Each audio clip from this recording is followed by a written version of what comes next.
Good morning, everyone. I'm Kevin Allen, and I'm joined by my podcast partner, Tom Laidlaw, who, like myself, has been sequestered and going stir crazy. But at least he's got a NHL career to remember and think about while he's. Long time ago. Yeah, but played more than a decade, almost 800 games in the NHL with the New York Rangers and Los Angeles Kings. And this is the Laidlaw and Allen Report. We come to you twice a week to talk all things hockey. We've stuck through it during the pandemic. We've had to talk about other things other than hockey, but we've managed. And I'm actually going to start with one of those other things. Yeah. Because Tom, I value your opinion on these things, and you're a true grit lifestyle. Yeah. And I know you don't go to a barber, you do your own thing. Yes. But I'm in Michigan, and we can go to the barber starting this week. Yeah. I desperately need to go to a barber. I want to go to a barber, but I'm a little reluctant. I'm going to admit that. You're going I've been going to the same barber forever. And, but there's 2 chairs and probably does 35 people a day. And, will my barber be wearing a mask? Should I wear a mask? Are other people going to be wearing masks? Is there anybody going in there that's going to have the virus? There's many things to think about now just to go to the barber. All right. Well, first of all, you shouldn't go to the barber. Just shave that right off. Not going to do that, but that's okay. All right. Well, you know what? Around here, so we've had a lot of the riots and protests and everything, and I can't remember if it was the governor of New York, I think Cuomo said to everybody, if you went to the protest, then assume that you were exposed to the virus. That's the way they looked at it. You should go get yourself tested. So I guess if that's the message that our politicians are sending out there, you're right. If you're going to go into any kind of place, restaurant, I just can't go in restaurants, but places are now opening up. Do you just assume then that you are going to be exposed to the virus and maybe you're already immune to or something? I don't know. I don't know. See, the answer to me is I don't know if anybody really knows themselves. No. Right? I mean, we started off here in New York, for example, when it all started 3 months ago, and the mayor of New York City didn't want to close the schools. When you look back at that decision, it was like, what are you thinking about? But in fairness to him, nobody knew what to do and what not to do. So. Well, for sure. And, the argument of having to live your life and so forth and not living in fear. I mean, all that plays into it. I mean, you have to factor in everything, your age, your physical, your health, where you're at. But geez, these things are not easy. But anyway, I'll mull over and you will actually, our viewers will know how I. Okay. And there's no thought. You totally dismiss this thought of just shaving it right down. Yeah, no, I have totally dismissed that. That's just not me. So, all right. But we'll see. It's not something I can do this week anyway. So, right. But you'd have a little bit of like the Telly Savalas look, I think. Yeah. Yeah. Well, pretty much everyone who shaves their head has the Telly Savalas look. Come on, you ruined my moment. I mean, you stick a lollipop in your mouth. You ruined my moment. And you guys can all look like Telly Savalas. So. Somebody told me I looked like Mr. Clean. I had a white shirt on. I looked like Mr. Clean from those old commercials. You know what I discovered, and actually I would recommend this to you, Tom, knowing you're reviewing. I discovered the old Combat, the television show. Yeah. Reruns. I don't know. You're just a tad younger than me, so I'm not sure you saw that show. Yeah, I remember it. I don't remember watching it, but I remember it was on. Yeah. Well, there's 173 episodes of that bad boy. Okay. And I discovered it and I started watching it, and I'm stunned that in the 1960s how relevant their episodes were. I mean, they tackle pretty much everything there that you can think of war that goes on, making decisions. Like one of the episodes was about doing the math. Like I got to sacrifice these 3 people because I can save 100. Just really, those episodes were really well done. When you were big, did you follow MASH? Oh yeah, for sure. That was classic. I remember watching that in college. It was a big finale. I think it was in college, just finishing up college. Sure. The final. Yeah. Yeah, we actually ordered Adam's ribs. Had flown in to watch the final as part of a group. So. Oh, okay. Anyway, yeah. I'm back off the beaten track again because a lot to talk about in hockey. Training camps are opening up. I think I've read 16 teams. Yep. Are opening up. I think you can have 6 players working out together. I'm sure. Well, I'm not sure, but I'm guessing some of them will wear masks. Yep. And they're going to try to get this going. Now, this is what I want to talk a little bit about. I got a call over the weekend from someone within the hockey community, a guy that everybody would recognize, but really didn't want to have his name come out. But he raised the question about there's still a lot of confusion, he felt, about when we're going to start. And this is how he phrased it to me. He thinks that Gary Bettman would like to start sooner rather than later to take advantage and to help NBC, which has a big opening in July, because they don't have the Olympics. He thinks the players, or at least that's what he told me, most players would like to see it later. You know, if we push this into August, now it's starting to feel like a real live hockey season. You know, in August is when you really get out there and start skating. You get ready for a September playoff. So doesn't feel wrong for players to, be out there in August. He also thinks that gives players their summer.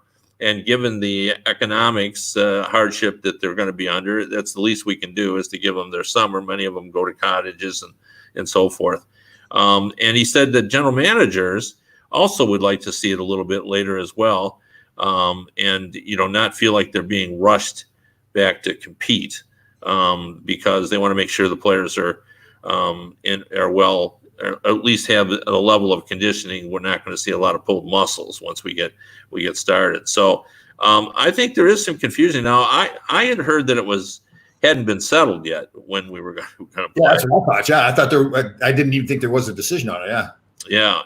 But as a former player yourself, Tom, when do you think the best time to start is? If everything is equal and we can end up starting when we want to start, based on what right. If you're all cleared to play, like if the officials say in that area, okay, now you're ready to go, I would want to go as soon as possible. I mean, again, to me, I guess you got to look at the financial part of it too. Obviously, with the system that the players have now, it's a 50-50 split.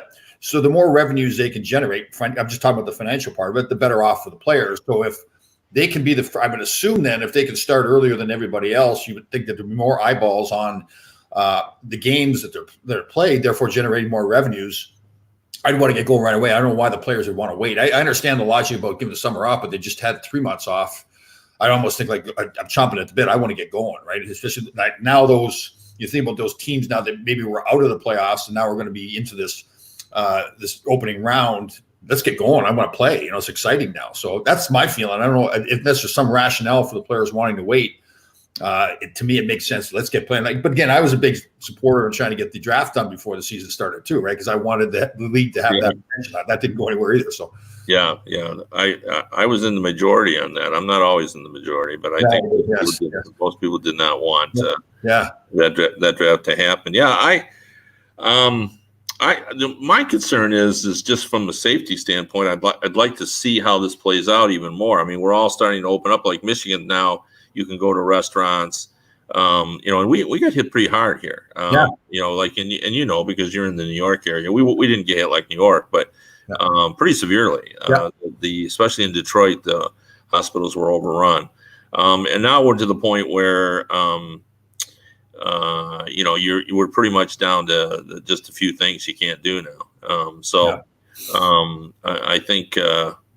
In fact, I'm with you. I don't know. Like I'm getting the sense now, even here in New York, like going into like a Costco or walking around the streets, like you get the feeling that there's just more activity. People are out on the roads, more driving. There's not as much I use Costco as an example. It seems like people aren't staying away from each other like they were in the past. That doesn't mean things are better. It just seems like people have kind of taken that approach now that, okay, we're past this thing. Well, the only thing I would say is at first I felt the same way you did. Like it feels like everybody, a friend of mine said that we're losing, that people are starting to already take it for granted, and you're starting to see more and more people. But I've gone to the grocery store this week, and everybody there was wearing a mask. And I went to a hardware store yesterday, and boy, that's a man's world where if you're going to find and there were some. But not as many as I thought. For the most part, most of us were wearing masks. What'd you get? Where were you getting at the hardware store? I got 4 bags of topsoil, and then I had I'm at my lake house, and we had a burst pipe. Oh. During the winter, something must have froze, and it just finally gave way. So it was my outside spigot Right. You know, like if you're and so, but it went into my basement area, so I had a little bit of water, and so I needed to buy some piping to get that all organized. So you did that yourself? You did that work? I did not do that work. My neighbor, who knows everything, everybody needs a Chad. My neighbor Chad can do absolutely everything. Oh, nice. And he, you know how long it took him to do that? What? 20 minutes. So he's got all the equipment. So he had to cut the pipe, put the new pipe. He cut. You know, it's obviously PVC, but he just had me buy a shut-off valve, and I bought some pipe. I bought some cement, and because he didn't have any cement, he came in. He cut he had cutters. He cut the thing, put it in, put the shut-off valve on. That's a man right there. Well, it is for sure. And you know, the guy at the hardware was joking me. He says, "How many trips do you think you're going to need to make to the hardware today?" I said, "What's the average?" He said, "I think it's 3." He said, it is three per project. And he said, I have suggested that we put up in the store like what the record is. First project. Like if you had to come back to the hardware store like 6 or 7 times in one day for one project, then you could be the record holder, and we put it up on the wall. You know what I've learned to do? I take a picture of the project now. So when I go there, then I can sit with the guy at the hardware store or Home Depot or whatever and say, okay, here's the project. She wasn't. So the idea is now you don't have to make all those trips. I always look for the guy, the employee who is over 70 years old. Yes. Because the guy that, in fact, the guy even told me that waited on me that he was 72. Perfect. And he knew everything. Yeah. And he basically was saying, you know, you really should do this, and blah blah blah, and you know, of course, you know, he was right because he's seen this project done, you know, thousands of times. But so there's never like, did you ever think to yourself, were you close to thinking maybe I could do this myself, or you just you know. There are things that I have done myself. Now, don't forget, my wife, who's not here, who's at our normal house, could do this. Oh, really? Oh, yeah. My wife is so handy. My wife would have done this too. It probably would have taken her a half hour, or longer, but she could have done that. My wife can do everything. Like she speaks all home improvement. When our wash machine breaks, my wife repairs it. Really? Oh, yes. Okay. Here shows like the intelligence of our listeners. Our buddy Barry Shelley here. Duct tape. I love that. There you go. I'm a duct tape guy. Yeah. If it's broke, get some more duct tape. I'm a big believer in that. You know, wrap it up. But my wife is like, I've written about it on Facebook. You know, she just built. She got tired of having the animals raiding her garden, and no matter how much fencing you put up, they seem to get over it. So she built her own raised gardens now. Like she's got big. Wow. So, and yesterday when I was talking to her, and she went to Home Depot. It opens up at 6 a.m. Yeah. She was there at 6:10. Now my wife is not an early riser. Right. I get up early. My wife likes to, 8 o'clock. Right. And but she was up because she needed some screws, and she had stripped one of her screwdrivers and needed a new screwdriver. She won't come and ask you for help. She'll just go do it herself. Oh yeah, and I'm not kidding you. Like she knows, like when the headlight goes on the car, my wife will fix it. I've learned to go to YouTube and say like, okay, how? Yeah. That's what we do. Like when it's a big thing, like her and I, work together on it, and YouTube is the thing. And car repairs, because I'm a reporter, I can find someone who's had online exactly the same problem. And so when you take your car into the dealer or to the repair guy, we had the same guy for 25 years. I say to him, I think it's this because I've read it online. Good. And usually it is because, if 5 or 6 people have had the same problem, and they all say, well, this is what it ended up being, that can be helpful. Our air conditioning went on the fritz. And if you go online, there's a YouTube video that will walk you through going outside and checking your air conditioner. And if you follow this checklist, it'll tell you whether you need a minor repair, major repair, or whether you're shot. Right. And so my wife and I got that video. I just took it out of my computer. We walked outside. We just followed that along. And I just said, just think how many millions of dollars that consumers would have Yeah. saved in the 1950s, 60s, 70s, and 80s if they had this Yep. thing that allows you to do it. Because usually you're at the mercy of whoever you hire. Well, simple little stuff too, like the my rear view mirror that attaches to the window at front of my car just fell Right. off. Or sitting in the sun or whatever, fell off. Right. And probably in the past, I would have gone to the dealer and got it put back on, but I went and bought like a $5 thing of glue from the auto store and did the video, and it was up there. It was pretty. I got a kick out of it. It was fun doing it myself. Yeah. Yeah. No, it's for sure. Those are the kind of things. But I do have, like, I don't know. I just happen to have the handiest wife. Like, my wife can install a garbage disposal. She has. She can pretty much. She does her own. Like, we have minor pipe issues and stuff. My wife does those all the time. That's classic stuff. I like that. Yeah. She can cook. She can do everything. So no, you got.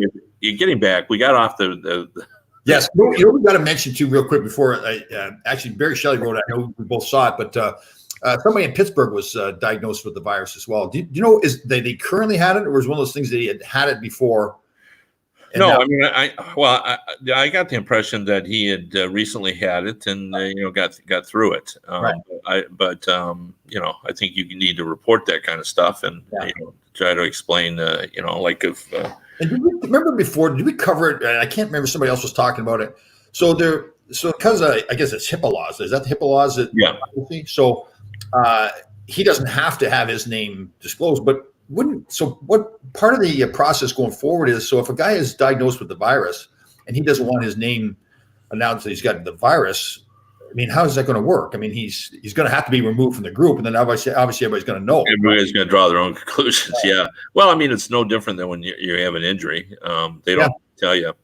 And actually, Bill Daley, when I was president of the Writers Association, thought that the HIPAA law would cover injured players too. That was some of his rationale for going along with that. It probably will come out. I think this is the kind of thing that they'll probably ask the player, and if the player says fine, that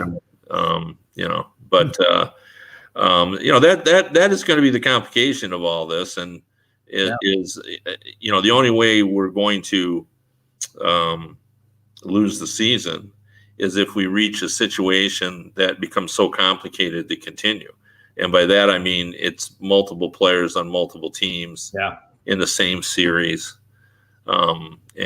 Because that would do it. Like if you had one member of the Pittsburgh Penguins and you got them out and you tested everybody the next day and 2 days later and nobody had it, you're fine.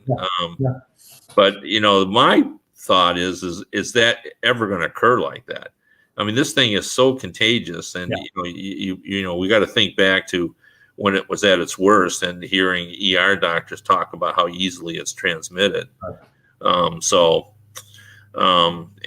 starting to see, there's now been some discussion about, like the NBA came out right away and said, the older coaches, we don't expect them to be behind the bench. Oh, they did make that statement. I didn't know that. Yeah, they came right out. They said that. Now, it'll be interesting to see if anybody will push back on that. Yeah. It just really, we only have one coach, and that would be Rick Bowness of Dallas. But we have several general managers. Like, it makes no sense for David Poyle or Jim Rutherford or Dale Callen or any of these guys to be with their teams when they can watch at home and have a conference call with their coaches. Absolutely. Yeah. There's no need. I mean, you're even wondering, like, with training staff too, like there's a lot of like older gentlemen that work in the arena, and the trainers and everything. So that's going to have to be looked at too.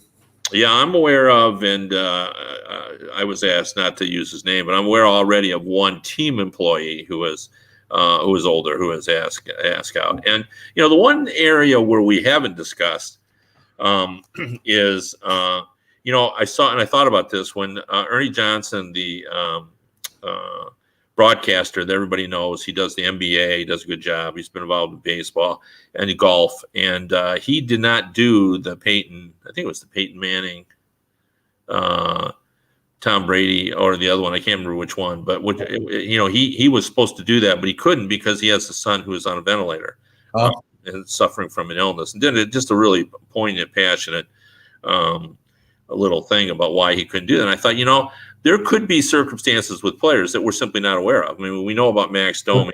Yep. And we know about Capo Caco. Yep. Yep, absolutely. But there could be circumstances where a player has a parent who's living with him who has issues, or it could have a premature baby. In our family, we had one recently, and now she's old enough to where. But what if she had just been born, and they had asked me to cover to be there. I mean, there's so many situations like that too. Boomer Esiason's big hockey fan. He's got his radio show here, and he's talking about how his son-in-law is Matt Martin, plays for the Islanders, and Boomer's daughter with Matt Martin is pregnant and due to give birth, I think right around the time that they're talking about going back to play. Now, so what does he do? So if he's sequestered, but he wants to go see the birth of his child, but then so now is he being unfair to? So if he's around a bunch of other guys that we don't know whether they've got the virus or not, does he potentially take it back to his family? I mean, there's going to be some issues like that. You're right that they're. Yeah, and there are issues that we're not going to know about until they present themselves, because we don't know everything about everyone's family life. But it's going to be interesting to see. I've said this before. Now this is based on no research whatsoever. I haven't asked anyone about this, but my sense is just a gut feeling, just reading things between the lines. There seems to be a lot more baseball players that are talking about not coming back to play than other sports. Right. And I would assume there will be baseball players who don't play if they play. Yep. Now, again, I could be wrong. I don't really know. But it sure feels that way. And I wonder if we'll have, how many of that will be? Will it be 10? Will it be 15? Will it be 3? We should do ourselves an over-under. What's our over-under? 20? Now for baseball or for all sports? Baseball. Let's do baseball, one sport at a time. Yeah, 20 seems high to me. I would say the over-under would be somewhere around 7. Okay. 7. I'll definitely go over then. I think there's going to be more than that. Be more than that. Well, now what would you do for hockey? See, I think the number, they're different cultures, right? I mean, just by nature, like the Major League Baseball players, they've always stuck together as an association and fought the owners, right? That's a big part of what's going on, I believe, in the negotiations they're currently going to get back and play.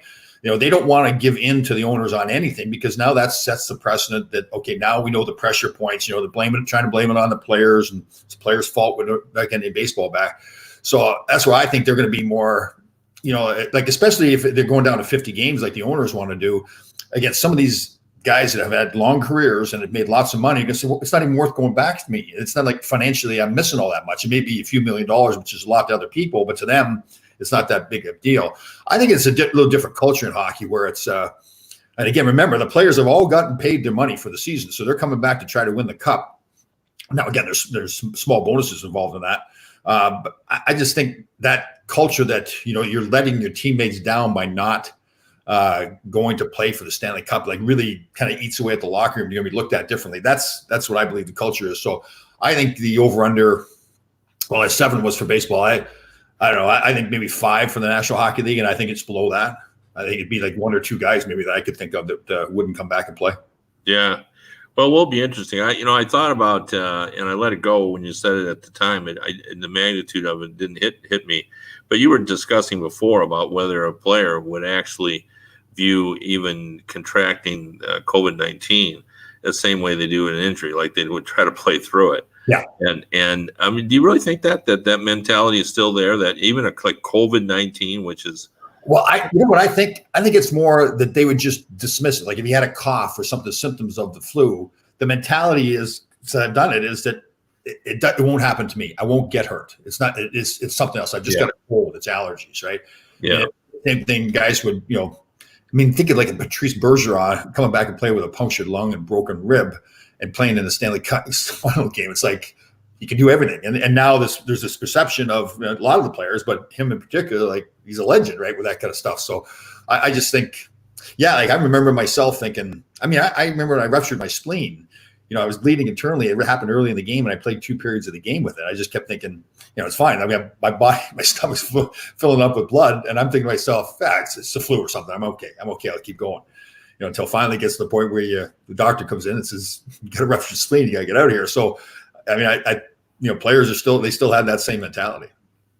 Yeah, that's the before when I said I have a new introduction for you. It's going to be I'm going to introduce you as the second best NHL player to play without a spleen. We'll Of see. course, Peter Forsberg, of course, Peter is Forsberg, yeah, that's right. number one. It's funny. I think about that too, and I do all this motivational speaking now and everything. I'll never forget. So I played 2 periods, and Robbie Ftorek, actually, he was on the team at the time, and he was a Boston area guy, and I was never getting on the training table, right? It was like there was a code. You don't get on the training table back then. And so I'm laying on the training table, and the trainer didn't know any better, so he's putting heat packs on my stomach, which made it worse, made more bleeding. And Robbie comes in, he says, "What is wrong with you?" And I go, "Oh, I just got the flu or something. I got the flu." He says, "No, you don't. I've never seen you on the training table before." So he went and got the doctor. The doctor comes in, and one of the symptoms of ruptured spleen is, I guess, there's a vein or something rubs up your stomach, and it goes through your shoulder. And so he asked me, he says, "Do you have a pain in your shoulder?" And I did. It was like a knife going in your shoulder. It was killing me. But I said, "Doc, that's not the problem. It's my stomach." So he starts feeling my stomach, and obviously it's all tightened up now because of all the blood. And he says, "Well, we got to get the stretcher and get you out of here." And I go, "No, I'm walking out of here. I'm walking out." So, oh man! Oh, I felt so cool about it at the time. Like I came in this rink, walked in, and I'm going to walk out the rink. I think about it now, like smarten up. Gosh. Oh wow! That's an amazing tale. Yeah. Amazing tale. Turning back to hockey again, it's pretty clear that regardless of when they start, it's going to be upon us pretty quick. And we've already started to talk a little bit about some of the matchups that we like, and how they could be fun. And you've and I've sort of embraced it as well, because it makes sense to me that we think offense will be ahead of defense, at least starting out initially. But there's a team that I've been thinking about a lot, because they were a team I think that was maybe the biggest surprise in the NHL this season. Some people might say the Canucks, but I think it's the Flyers. Yep. And I think everybody liked the direction the Flyers were heading, but I just don't think people expected they would be this far ahead. And I want to get your take. Like, what do we make of the Flyers? Like, are they a legitimate Stanley Cup contender? I compare them a lot to Vegas's first year in the league, because I remember watching Vegas, and they kept on winning, and almost every morning I wake up and I go, "No, this has got to stop sooner or later. This is just, it can't happen this way. They can't just keep winning." But they did. They kept winning and obviously went to the finals. And I'm the same way with Philly. I watched them play and I'm going, they don't impress me that much, and that's unfair to them, because obviously the record, it shows that they are that good of a hockey team. I wasn't really a big Alan Vigneault fan when he left here with the Rangers. I thought it just seemed like he kind of lost the bench or whatever it was, but he seems to have them going in the right direction. I feel like they're playing a harder game than he had the Rangers playing here with New York. I felt like that was kind of his downfall, that he didn't have them play that hard up-tempo game, but they're playing a hard game, and they look like they come to play every night. I don't think they're the best team. I think I felt the same way about Vegas in their initial year, but they continue to win. You kind of question, okay, is the goaltending, Carter Hart, he's young. Is he good enough yet to be the guy? But again, they keep on winning, and he seems to be playing pretty well. So, they're that kind of team that I don't think you can overlook them. You can look at them and say, geez, they're not that good, but they know how to win. So I wouldn't count them out. Well, to me, the kind of the symbol, the sign to me about that they've kind of crossed over is, think back just a couple of years ago when Gostisbehere sort of arrived on the scene, and everybody in Philadelphia was kind of excited about this guy that could really motor with the puck and bring it up. And I think people in that, I know people in the hockey world knew what he was, that he was an offensive-minded guy who, was lacking in some areas of his game, that the kind that really kind of separates winning teams from average teams. But now, before he was like central to the team. He was a big part of what the Flyers were about, and even right after he arrived. And now he's an afterthought. He doesn't even dress him like that. Doesn't even dress. Yeah. And I think that's the symbol of how they went from a team that was kind of just sort of grasping, trying to find their way, what reasons to get excited, to like a real team, where a guy like Lawton, who is not among the leading scorers, but at the trade deadline, every general manager in the league was trying to get him off the Flyers, because he plays a vital role, and everybody sees him as a guy you can kind of win with, that you need guys like him to win. And they have a lot of guys up front that can score, instead of being, just Claude Giroux. Couturier now has blossomed into not only just a great defensive player, but a great offensive player as well, or above average offensive player.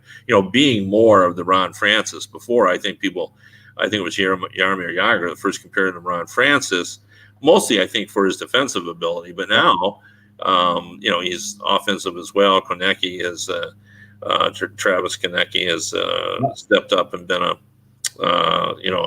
valuable piece. They've added guys like Van Riemsdyk. And Kevin Hayes just gives them that number 2 center that you got to have to win, and he's done more than I thought they were going to get from him too. Yeah. He's just perfect for that role. Yeah. He's got size. He can really get the job done, and I really am a believer in Carter Hart. Yep. I just think he gets the job done. We've seen a lot of goalies that have had a pedigree. They were drafted, and everybody said, "Oh man, just wait till he gets up here." But I think Carter Hart has been exactly who the Flyers hoped he would be. And sooner than I think a lot of people thought. Okay, yes, he may get to that what they thought he was going to be, but not as quickly as he was kind of forced into that. Right? I think they would have rather waited a little bit. But yeah, no, he's been fine. It seems like he handles it well too, even if he doesn't have a good game or a bad period or a bad goal. It doesn't seem to bother him that much. He's good. And the guy they're missing there too, the second overall draft pick, Patrick, has been out all year too. He had the migraines, didn't he? It'd be interesting to see if he gets back. Again, I don't think he was playing outstanding. Again, he's a young player, but that's just another top 6, top 9 forward they've got there too. Yeah, and I know you love Provorov. I mean, who wouldn't love him? I mean, he's a hardworking guy. Yeah, definitely. Absolutely. Well, anyway, I forget who the Flyers have. Who they play in the first round? Oh, no, that's right. They got they're in the top 4. That's right. That's right. Yeah. But anyway, we've exhausted our time as usual, and people have learned though today about like your wife and the fixing things around. That went in an odd direction. So no, we've helped people. No, I think it was a real educational piece today. Anyway, all right. Well, thanks everyone for joining in. Tune in. You probably won't know by Wednesday whether or not I'm going to get a haircut. Buzz it off. So, well, I'll take that under advisement. Anyway, thanks for watching. See you guys Wednesday.